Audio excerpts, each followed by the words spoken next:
আজ হচ্ছে ঈদের সকাল। এখানে নামাজ পড়ার জন্য আমি রেডি হয়ে গিয়েছি, আব্বুরাও রেডি হয়ে গিয়েছে। নামাজ পড়ে এসে ঈদের আউটফিট বার করে নিয়েছি, তারপরে একটু স্কিন কেয়ার করে নিলাম। তারপরে এই তো আমার মেকআপ এখানে কমপ্লিট। কিছুক্ষণ পরে আমার প্রিয় মানুষটি চলে এসেছিল। এটা আমাদের প্রথম ঈদ, আর তার জন্য আমি তার কাছ থেকে এবার ঈদি নিতে লাগলাম। তো সে আমার জন্য ঈদিতে খুব একটা স্পেশাল গিফট করেছে, যেটা আমার অনেক দিন থেকেই ইচ্ছা ছিল। তারপরে আমরা লাঞ্চ করে নিলাম। মাম্মি অনেকগুলো আইটেম রান্না করেছিল, তো সেগুলোই খেলাম।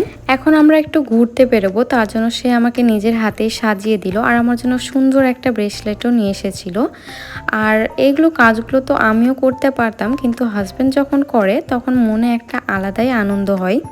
যাই হোক, আমরা এখন বেরিয়ে গিয়েছি, সবাই খুব মজা করলাম আজকের দিনটা। কোনো রেস্টুরেন্টই তো ফাঁকা ছিল না, তাই এমনি বাইরে থেকেই ঘুরে এলাম। আর এই যে সবাই রেডি হয়ে গিয়েছিল, এখন বাড়িও এলাম, এসে একটু খাওয়া দাওয়া করলাম।